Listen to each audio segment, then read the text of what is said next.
பரிசுத்த வேதாகமம் பழைய ஏற்பாடு எரேமியா முதலாம் அதிகாரம். எரேமியாவின் அழைப்பு. பெஞ்சமின் நாட்டு அனத்தோத்தில் இருந்த குருக்கள் ஒருவரான இலிக்கியாவின் மகன் எரேமியாவின் சொற்கள்.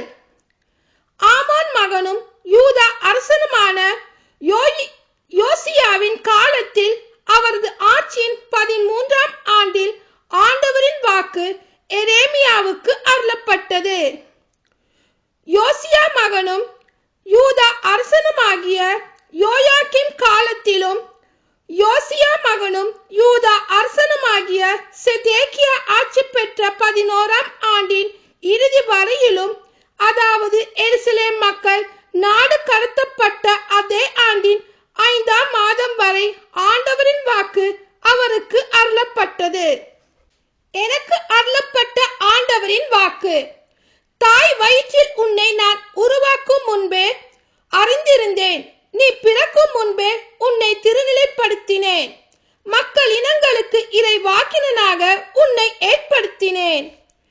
நான் என் தலைவராகிய ஆண்டவரே, எனக்கு பேச தெரியாதே, சிறு பிள்ளைத்தானே என்றேன்.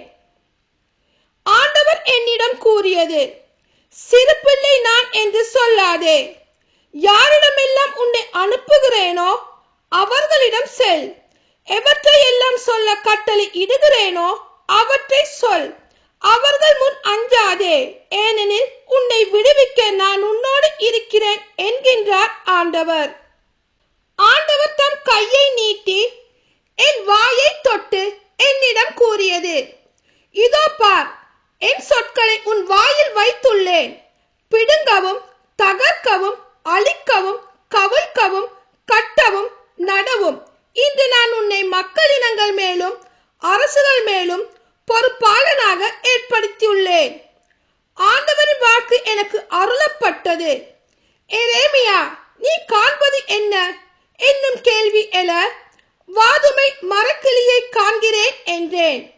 அதற்கு ஆண்டவர் என்னிடம்: நீ கண்டது சரியே, என் வாக்கை செயலாக்க நானும் விழிப்பாயிருப்பேன் என்றார். ஆண்டவரின் வாக்கு 2ஆம் முறை எனக்கு அருளப்பட்டது: நீ காண்பது என்ன என்னும் கேள்வி எழ, கொதிக்கும் பானையை காண்கிறேன். அதன் வாய் வடக்கில் இருந்து சாய்ந்திருக்கிறது என்றேன். ஆண்டவர் என்னிடம் கூறியது: நாட்டில் குடியிருப்போர் அனைவர் மீதும் வடக்கில் இருந்தே தீமை பாய்ந்து வரும். இதோ, வடக்கில் உள்ள அரச குடும்பத்தார் அனைவரையும் நான் அழைக்கிறேன் என்கின்றார் ஆண்டவர். அவர்கள் வந்து ஒவ்வொருவரும் எருசலேமின் வாயில்களிலும் அதன் சுற்று சுவர்களுக்கும் எதிரிலும் யூதா நகர்களுக்கும் எதிரிலும் அதன் அரியணையை அமைப்பர். என் மக்களின் தீ செயல்களுக்காக அவர்களுக்கு எதிராக தீர்ப்பு கூற போகிறேன்.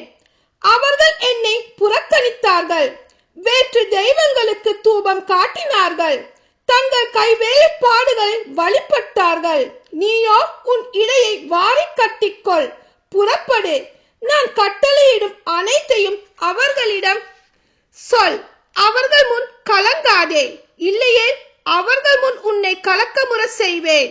இதோ, இன்று நான் உன்னை நாடு முழுவதுக்கும், அதாவது யூதாவின் அரசர்களுக்கும் அதன் தலைவர்களுக்கும் அதன் குருக்களுக்கும் நாட்டின் மக்களுக்கும் எதிராக அரண்சூழ் நகராகவும் இரும்பு தூணாகவும் வெண்கல சுவராகவும் ஆக்கியுள்ளேன்.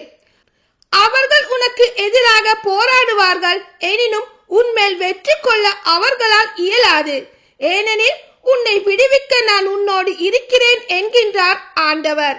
ஆமீன்.